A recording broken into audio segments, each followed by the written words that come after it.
नमस्कार। India debate में आप सबका स्वागत है। मैं हूं आशुतोष पाठक।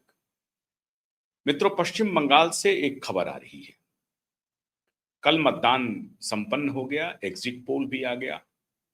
एग्जिट पोल पर मीमांसा चल रही है, सही है कि गलत है। थोड़ी सी चर्चा एग्जिट पोल पर भी करेंगे हम। लेकिन एग्जिट पोल पर जाने के पहले एक वक्तव्य पर चर्चा बहुत जरूरी है। किसी को भी भाषा की मर्यादा नहीं लांघनी चाहिए। हाँ, कभी जब गुस्सा आए तब भी अगर आपके पास कोई तथ्य हो, साक्ष्य हो, तो आप जरूर बोलिए। लेकिन अगर कोई तथ्य नहीं हो, कोई साक्ष्य नहीं हो, उसके बाद आप लगातार इस तरह का अनर्गल बयानबाजी करते रहे, और वो भी एक जिम्मेदार पद के प्रति।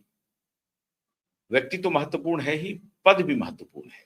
उसके प्रति अगर आप बार बार इस तरह की भद्दी, बीभत्स और संवैधानिक शब्द का इस्तेमाल करें, तो पूरे समाज को इस पर चिंतन करने की आवश्यकता है। इसमें कोई शक नहीं है कि थोड़ी बहुत आप कह सकते हैं कि आलोचना के घेरे में प्रथम बयान भी है। दूसरे बयान की मैं चर्चा कर रहा हूं।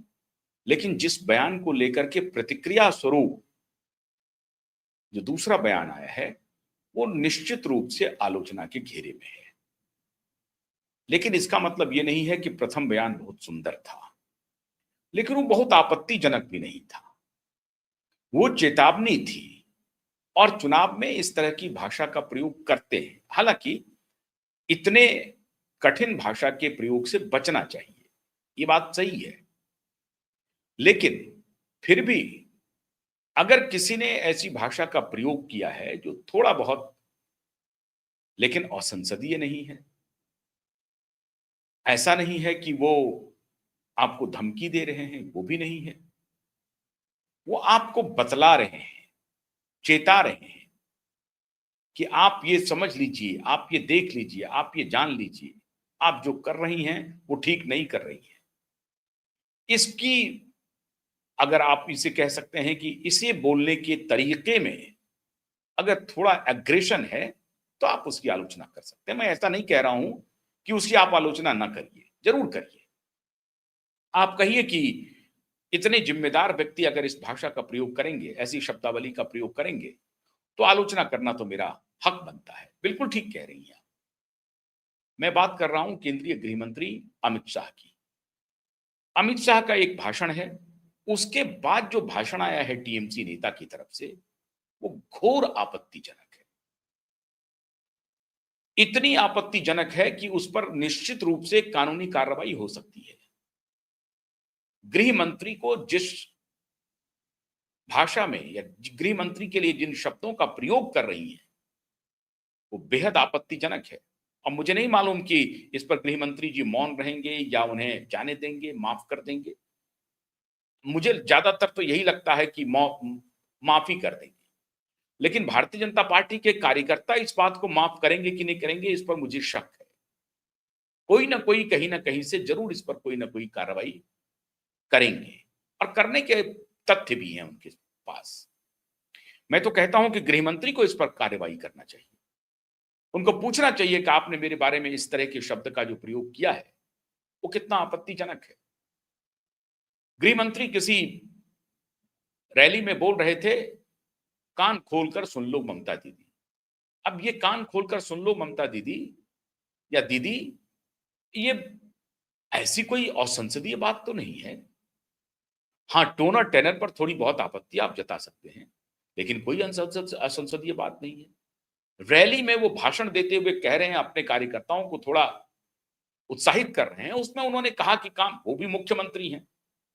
ऐसा नहीं है कि वो मुख्यमंत्री नहीं है, मुख्यमंत्री हैं, 3 टर्म से मुख्यमंत्री हैं। तो ठीक है, एक होम मिनिस्टर को थोड़ा और संयम रखना चाहिए, आप ये कह सकते हैं। उन्होंने कहा कि कान खोलकर सुन लो दीदी, यही तो कहा। और ये कहा कि आपके गुंडों की, गुंडे हैं टीएमसी में, ये कौन सी असत्य बात उन्होंने कह दी। अगर गुंडे नहीं होते, गुंडागर्दी नहीं चल रही होती, तो 3 लाख पैरामिलिट्री के जवान को पश्चिम बंगाल में उतारना नहीं पड़ता। अगर उसके बाद भी कई जगह हिंसा नहीं हुई होती तो ये बयान जारी नहीं करना पड़ता। इस बात से कौन इनकार करेगा? क्या कांग्रेस पार्टी इनकार कर देगी? क्या वाम दल इनकार कर देंगे कि टीएमसी के सिंडिकेट, जो किसी जमाने में वाम दल के सिंडिकेट हुआ करते थे, उन सिंडिकेटों का पूरे प्रदेश में दबदबा है, उनके आदेश के बिना पत्ता नहीं हिलता था। और इसीलिए 80 से 85 आईपीएस ऑफिसर को चुनाव पर्यवेक्षक के रूप में अन्य प्रदेशों से डिप्यूटेशन पे पश्चिम बंगाल भेजा गया। इस बात से तो कोई इनकार नहीं कर सकता। क्या इस बात से भी कोई इनकार कर देगा कि चीफ जस्टिस के इंटरवेंशन के बाद भी जब स्टेट ने कोई अपना ऑफिसर डिप्लॉय नहीं किया एसआईआर के लिए, और मतदाता शुद्धिकरण अभियान में स्टेट गवर्नमेंट की मशीनरी पूरी तरह से नॉन कोऑपरेटिव थी, सुप्रीम कोर्ट में मामला चला, उसके बाद चीफ जस्टिस के आदेश के बाद कोलकाता हाई कोर्ट, फिर नेबरिंग स्टेट के हाई कोर्ट ने अपने यहां से मैन पावर रिलीज किया, और 5 जो जज की कैपेसिटी में रहने वाले हैं उनको मुर्शिदाबाद में किस तरह से डिटेन किया हजारों की भीड़ ने। ये कोई असत्य बात है क्या? क्या इसके पहले गृह मंत्री का इस तरह का बयान आया है, चेतावनी भरा बयान? अगर इसके पहले गृह मंत्री का कोई बयान आता, आपके यहां सब कुछ ठीक रहता, शांति प्रिय रहता, आपके कार्यकर्ता के वेश में आपके गुंडे अगर हमलावर ना होते, 5-5 जजों को क्या का घेराव नहीं करते, और जो घेराव करने वाले थे दूसरे दिन जो कार्रवाई हुई वो पूरी दुनिया ने देखी, मिलिट्री ने कार्रवाई की, लेकिन बंगाल के डीजीपी ने कार्रवाई नहीं की, उस इलाके के सुप्रिंटेंडेंट ऑफ पुलिस ने कार्रवाई नहीं की, डिस्ट्रिक्ट मजिस्ट्रेट ने कार्रवाई नहीं की, सबके मोबाइल स्विच ऑफ थे, इनकम्युनिकाडो थे। 2 बजे रात तक चीफ जस्टिस संपर्क करने की कोशिश कर रहे थे, नहीं हो रहा था संपर्क। और दूसरे दिन जब मिलिट्री वहां पर पहुंची है तो मिलिट्री ने धरपकड़ अभियान चलाया, तो जो गुंडे 5 जजों को डिटेन करने की कोशिश किए थे एक दिन पहले, उनको घर से ढूंढ ढूंढ करके निकाला, गिरफ्तारियां हुई। ये क्या असत्य है? पूरी दुनिया ने कैमरा पर देखा है। क्या ये सारी बातें असत्य हैं? उसके पहले गृह मंत्री ने कहा है कि सुन लो दीदी कान खोल करके। ये सारी घटना घटने के बाद केंद्रीय गृह मंत्री ने भाषण में ये कहा है, और ये उनका, मैं समझता हूं कि ये कर्तव्य है अपने कार्यकर्ताओं को, अपने वर्कर को और वोटर के मन में ये विश्वास दिलाने के लिए केंद्रीय गृह मंत्री की तरफ से कि आप अगर यहां पर स्थानीय स्तर पर बदमाशी कर रहे हैं तो उसका इलाज हमारे पास है। आपके पास अगर स्टेट की पुलिस है या स्टेट एडमिनिस्ट्रेशन है, पूरी पुलिस आपकी नहीं थी, हाँ, लेकिन आपके जो प्रिय ऑफिसर्स थे अगर वो कोऑपरेट नहीं करेंगे तो हमें कैसे काम करना चाहिए ये हमको आता है। यही तो कहना चाहते थे गृह मंत्री। लेकिन गृह मंत्री का बयान तब आया है जब आपकी ये सारी कारगुजारी पूरी दुनिया ने देख ली है। स्वयं चीफ जस्टिस, भारत के चीफ जस्टिस ने खेद जता दिया है और गुस्से में उन्होंने कहा है कि लॉलेसनेस है सब पूरे बंगाल में, और अगर यह स्थिति होती तो वहां पर प्रेसिडेंट रूल भी लग सकता था। इसके बाद केंद्रीय गृह मंत्री ने अगर इस तरह की कोई टिप्पणी भाषण के दौरान की, फिर भी मैं ये कहता हूं कि फिर भी गृह मंत्री को थोड़ा संयम से बोलना चाहिए था, मैं फिर भी कह रहा हूं। लेकिन गृह मंत्री के सिर्फ इस बयान पर कि कान खोलकर सुन लो दीदी, उसके बाद आप कहेंगे मिस्टर मर्डरर, आप कहेंगे मिस्टर एक्सटॉर्शनिस्ट, आप कहेंगे मिस्टर तड़ीपार, एंड वंस ए गुंडा रिमेन ए गुंडा, वंस ए गुंडा ऑलवेज ए गुंडा, इन शब्दों का प्रयोग करेंगे। और ये कौन कर रहे हैं? टीएमसी की महिला नेत्री कर रही हैं। इसके पहले भी वो सदन में अपनी बातों के लिए बड़े चर्चित रही हैं। महुआ मोइत्रा भाषण बहुत अच्छा देती हैं, बोलती बहुत अच्छा है, धारा प्रवाह बोलती हैं वो, अंग्रेजी और हिंदी पर उनका बहुत उनकी पकड़ है। लेकिन आप अपने ज्ञान का इस तरह से इस्तेमाल करेंगे, आप गृह मंत्री को कहेंगे मिस्टर मर्डरर, आप गृह मंत्री को कहेंगे मिस्टर एक्सटॉर्शनिस्ट, आप गृह मंत्री को कहेंगे तड़ीपार। कोई सामान्य कार्यकर्ता अगर बोले तो समझ में बात आती है। आप लॉ मेकर हैं, आप एक सांसद हैं, बतौर सांसद आप गृह मंत्री के लिए इस तरह के शब्द का इस्तेमाल कर रही हैं और खुलेआम कर रही हैं, कैमरे पर कर रही हैं। आपको कोई रिग्रेट नहीं है। एक बार नहीं कर रही हैं, कई बार कर रही हैं आप। आप जैसी महिला सांसद जो लॉ मेकर्स हैं, एक जिम्मेदारी के पद पर आप आसीन हैं, वो ऐसा बोलेंगी। आप अगर सामान्य कार्यकर्ता होते तो बात समझ में आती है, लेकिन आपको तो संसदीय मर्यादा का भान होगा, आपको चुनावी मर्यादा का भी भान होगा। केंद्रीय गृह मंत्री ने क्या कह दिया? यह कहा कि सुन लो ममता दीदी, ठीक है, उनकी आवाज थोड़ी ज्यादा थी, ऊंची थी, उसमें थोड़ा धमकी का पुट आ रहा था, लेकिन यह धमकी का पुट तब आ रहा है जब आपकी सरकार के रहते हुए जजों को हाईजैक कर लिया, जजों को डिटेन कर लिया। यह तो ताजा ताजा घटना है, जिसके बाद सुप्रीम कोर्ट के चीफ जस्टिस को इंटरवीन करना पड़ा, उसके बाद भी मामला नहीं सलटा। आपकी पुलिस ने कुछ नहीं किया, आपके डीजीपी गायब हो गए, आपके डिस्ट्रिक्ट मजिस्ट्रेट गायब हो गए, मिलिट्री को उतारना पड़ा। और तब अगर केंद्रीय गृह मंत्री इस तरह की भाषा बोलते हैं, तब आपको मिर्ची क्यों लग रही है? आप तिलमिला क्यों रहे हैं? और चलिए, कोई तिलमिलाहट में आपको आपको विरोध करने का हक है। आप विरोध में संयमित भाषा के साथ आप कह सकते थे कि गृह मंत्री धमकी दे रहे हैं, गृह मंत्री को इन शब्दों का चयन करना ठीक नहीं है, ये उनको शोभा नहीं देता, ऐसे भी कह सकते थे। लेकिन आप लोएस्ट ऑफ लो पॉलिटिक्स पर लेके जा रही हैं, और ये टीएमसी नेत्री से आपने सीखा है ऐसा लग रहा है। क्यों? क्योंकि टीएमसी नेत्री स्वयं जहां ईडी का इन्फोर्समेंट डायरेक्टरेट छापा मारती है, वहां उस प्रदेश की मुख्यमंत्री उस फाइल को लेके भाग जाती है और फिर सुप्रीम कोर्ट की फटकार लगती है कि आप किसी भी, वो केंद्रीय एजेंसी मान लीजिए आपको फंसा रही है, फंसाने दीजिए ना। आप गलत नहीं है तो आपको किस बात का डर है? और अगर मान लीजिए कि चलिए वो कर रहे हैं, उसके और तरीके ढूंढिए, कानूनी तरीके ढूंढिए, कानूनी दांवपेच खेलिए। ये कौन सा तरीका है कि मुख्यमंत्री एक प्राइवेट कंपनी के दफ्तर में घुस करके, जहां एक सरकारी एजेंसी छापामारी कर रही है, और छापामारी के दौरान आप अधिकारियों को इंटिमिडेट करें, उनको डराएं, धमकाएं, और जो भी संबंधित फाइल है वो लेकर के भाग जाए। आप तो यही सीख रही हैं, अपने ही मुख्यमंत्री से सीख रही हैं ऐसा बर्ताव। आपकी मुख्यमंत्री अगर ऐसा बर्ताव करती हैं तो जाहिर है महुआ मोइत्रा क्यों नहीं करेंगी? महुआ मोइत्रा गुंडा कहेंगी, मर्डरर कहेंगी, तड़ीपार कहेंगी, इस तरह की भाषा का प्रयोग करेंगी।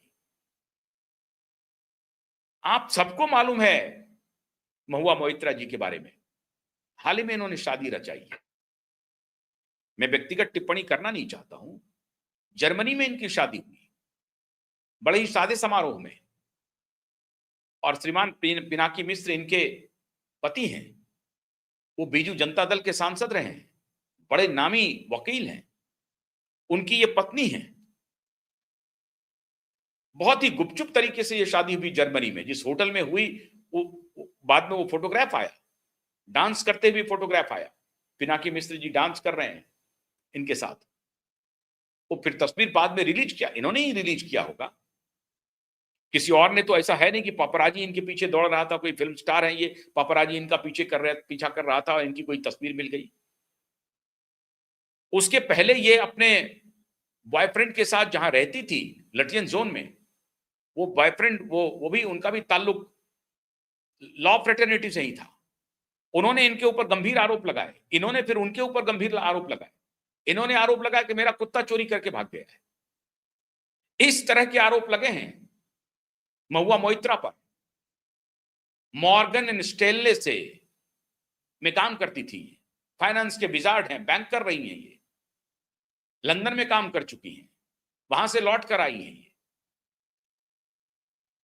और खाली यही नहीं था कि लुटियन जोन में अपने बॉयफ्रेंड के साथ इनका क्या झगड़ा हुआ, कुत्ते के चोरी का आरोप लगाया या नहीं लगाया। जो सबसे विवादास्पद इनका पहलू है, श्रीमती महुआ मोइत्रा एक सांसद के रूप में नहीं, एक पावर ब्रोकर के रूप में जानी जाती है, और इसीलिए इनको सांसदी मिली है। और ये मैं पूरी जिम्मेदारी के साथ कह रहा हूं, इनके ऊपर कई गंभीर आरोप हैं, इतने गंभीर जो भारतीय इतिहास में आज तक किसी ने नहीं किया होगा, वो अपराध इनके खिलाफ है। महुआ मोइत्रा ने अपना लॉगिन पासवर्ड एक बिजनेसमैन को शेयर कर दिया। किसका लॉगिन पासवर्ड? पार्लियामेंट का लॉगिन पासवर्ड, जो किसी सांसद को मिलता है कि आप अपना प्रश्नावली तैयार कर सकते हैं और उस पर क्या उत्तर मिलता है ये सब आप उसको देख सकते हैं। वो हर एक सांसद को एक लॉगिन पासवर्ड मिलता है, जबकि आप लोकसभा सेक्रेटेरिएट का या लोकसभा का एक पोर्टल जो है उसको आप एक्सेस कर सकते हैं। वो सबके लिए आम नहीं है। आप लॉ मेकर हैं, ये ध्यान रखिए, वो सिर्फ सांसद नहीं, आप कानून बनाते हैं, वहां पॉलिसी डिसाइड होती है। आपने उस लॉगिन पासवर्ड को, आपको मालूम है ना, हीरानंदानी ग्रुप, उनके मुखिया के साथ जो दुबई में रह रहे हैं उनके साथ शेयर किया, और ये उसकी अभी इंक्वायरी चल रही है, उसकी जांच अभी पूरी नहीं हुई है पूरी तरह से, पता चल गया है। हालांकि इन्होंने दबी जुबान में स्वीकार भी कर लिया है कि हाँ मेरी से गलती हुई या मेरा हाईजैक हो गया, जो भी हुआ, हैक हो गया, कुछ भी हुआ। लेकिन एक सांसद अपना लॉगिन पासवर्ड पार्लियामेंट का एक बिजनेसमैन के साथ शेयर कर रही है, इतना गंभीर आरोप आज तक किसी पर नहीं लगा था। ऐसी पावर ब्रोकर है महुआ मोइत्रा, और इनके ऊपर ये गंभीर आरोप लगते हैं कि ये बड़े बिजनेसमैन से जुड़े हुए हैं और उनके इशारे पर पार्लियामेंट में सवाल जवाब करते हैं, सवाल पूछते हैं। यही तो आरोप है, वरना हीरानंदानी ग्रुप को लॉगिन पासवर्ड कैसे पहुंच गया? तो वो महुआ मोइत्रा, और पार्लियामेंट में सदन में जोर जोर से बोलती हैं, वो महुआ मोइत्रा जो इतना गंभीर अपराध कर रही हैं, और वो ऐसे मामले में, जिस मामले में जो आरोप केंद्रीय गृह मंत्री पर लगे थे, वो सारे आरोप में बाइज्जत बरी हो चुके हैं। ये कोई नई बात नहीं है। रिव्यू पिटीशन भी खारिज हो चुका है, फिर भी उनको मर्डरर कह रहे हैं, फिर भी उनको तड़ीपार कह रहे हैं, एक्सटॉर्शनिस्ट कह रहे हैं। ये बहुत बड़ी बात है, और मैं हैरान हूं कि केंद्रीय गृह मंत्रालय इस पर संज्ञान क्यों नहीं ले रही है। इनको पूछा जाना चाहिए कि हमने कहां एक्सटॉर्शन किया, बताइए। अगर आपके पास कोई साक्ष्य है तो दीजिए,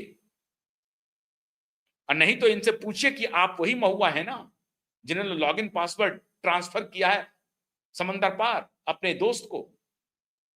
आप वही महुआ है ना जो कुत्ते को लेकर के अपने बॉयफ्रेंड से लड़ रही थी। आप वही महुआ है ना जो चुपके से जर्मनी में शादी रचा लेती है। खुद 50 साल की हैं, लेकिन 66 साल के हैं पिनाकी मिश्र जी। मैं, उम्र कोई बंधन नहीं है कोई शादी के लिए, किसी शादी के लिए। और भाई दो प्रौढ़ अगर राजी हैं तो उसमें काजी कुछ कर भी नहीं सकता है। हम कोई दलील दे भी नहीं रहे हैं, लेकिन 66 वर्ष के हैं, ये तो तथ्य तो बताना पड़ेगा आपको। 66 वर्ष के हैं पिनाकी मिश्र जी, जाने माने वकील हैं, बीजू जनता दल के बीजेडी के नेता सांसद रहे हैं। उनके साथ परिणय सूत्र में बंधी हैं महुआ जी, जिनका ऑफिशियल एज 50 के करीब है, 50 साल हुआ है। तो 16 वर्ष अधिक है इनके जो नए पति हैं।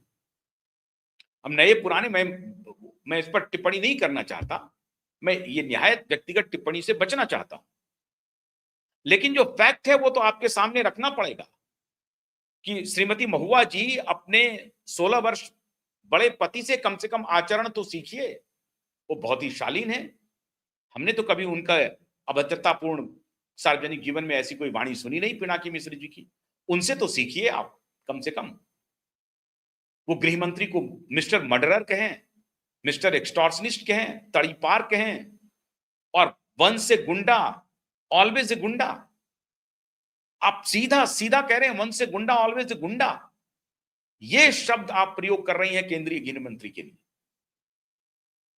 तो थोड़ा अपना भी अतीत ध्यान से देखा करिए कि आप उंगली उठा रहे हैं तो आपके ऊपर भी उंगली उठेगी। आप भी सोशल स्क्रूटनी के दायरे से बाहर नहीं जाएंगी। सोशल स्क्रूटनी तो होगा। अगर आप ऐसे अनर्गल और इस तरह के आरोप लगाएंगे जो इतने गंभीर हैं, आप गृह मंत्री पर आरोप लगा रही हैं सिर्फ इसलिए कि उन्होंने कुछ टोन और टेनर में जो कह दिया कि सुन लो दीदी, तो उसको कह रहे हैं कि वंस ए गुंडा ऑलवेज ए गुंडा। लेकिन क्यों कहा, किस परिस्थिति में कहा, किस किस हालात में उन्होंने कहा, उस पर कोई चर्चा नहीं करेंगे। 5 जजों को डिटेन कर लिया, कोई चर्चा नहीं करेंगी। कार्यकर्ता मार रहे हैं, खूनी संघर्ष कर रहे हैं बंगाल की सड़कों पर। कार्यकर्ता के भेष में टीएमसी के गुंडे, पाले हुए गुंडे, ये जग विदित है, सर्वविदित है, ये मैं नहीं बोल रहा हूं। अगर ऐसा नहीं होता तो ये 80 और 80-85 आईपीएस ऑफिसर चुनाव पर्यवेक्षक के रूप में पश्चिम बंगाल में डिप्यूट नहीं होते और 3 लाख पैरामिलिट्री के जवान, सीआरपीएफ के जवान मौजूद नहीं होते। ये इस बात का संकेत है कि पश्चिम बंगाल में कुछ भी ठीक नहीं था। और कल ज्ञानेश कुमार जी ने ट्वीट किया है कि पश्चिम बंगाल की जनता को बहुत बधाई कि चुनाव के इस महापर्व में आज तक के इतिहास में सबसे रिकॉर्ड मतदान हुआ है, सबसे रिकॉर्ड मतदान। 27 लाख अधिक वोटिंग हुई है। हालांकि 27 लाख वोटर के जो नाम कटे हैं वो अभी लिम्बो में है, उनका अभी फैसला नहीं हुआ है, तो वो भी एक पक्ष है जिसको चुनाव आयोग को अभी हल करना है। लेकिन मोटे तौर पर पिछले 2021 से 2026 में लाखों की संख्या में मतदाता बढ़े हैं, घटे नहीं है। तो मतदाता शुद्धिकरण इसका मतलब है कि स्टैंड करता है, सही है। और इस वहां पे जो वोटिंग परसेंटेज है 92-93% का वोट, ये मामूली बात नहीं है। तो एक तरफ चुनाव आयोग तारीफ कर रहे हैं, क्यों कर रहे हैं? क्योंकि चुनाव आयोग ने ये इंश्योर किया फ्री एंड फियरलेस इलेक्शन, और वो हुआ। खैर, आपको इस तरह की भाषा, अगर आप इसी तरह की भाषा इस्तेमाल करती रहेंगी, आपको मुबारक हो। लेकिन ध्यान रखिए कि इस तरह की भाषा पर आपके लिए जेल के दरवाजे खुल सकते हैं महुआ जी, क्योंकि आपके पास जिस तरह के आप आरोप लगा रही हैं उसके साक्ष्य नहीं है। आप हमसे कह सकती हैं कि मैं भी कहता हूं किसी को मर्डरर, लेकिन मैं जब कहता हूं तो वो साक्ष्य लेकर के कह रहा हूं, उसकी जांच करवाने के लिए कह रहा हूं। लेकिन जब आप कह रही हैं मर्डरर, तो वो जांच हो चुका है, सुप्रीम कोर्ट से बरी हो चुके हैं, सारे पिटीशन उनके खिलाफ खारिज हो चुका है, उसके बाद भी आप कह रही हैं। तो ये उस नैरेटिव को आगे बढ़ाना है जो आपको 7 समंदर पार से मिला है। और ये मेरा गंभीर आरोप है आपके ऊपर कि आप विदेशी हाथों के साथ खेल रहे हैं, विदेशी ताकतों के साथ खेल रहे हैं, जो इस तरह की बयानबाजी कर रही है। खैर, अब ये मामला केंद्रीय गृह मंत्री और महुआ मोइत्रा के बीच का है। उम्मीद करते हैं कि कोई ना कोई निर्णय इस दिशा में जरूर लिया जाना चाहिए, ताकि लॉ मेकर्स कम से कम अपनी मर्यादा का ख्याल रखें सार्वजनिक जीवन में। नहीं तो आपसे लोग क्या सीखेंगे। बहुत बहुत शुक्रिया। नमस्कार।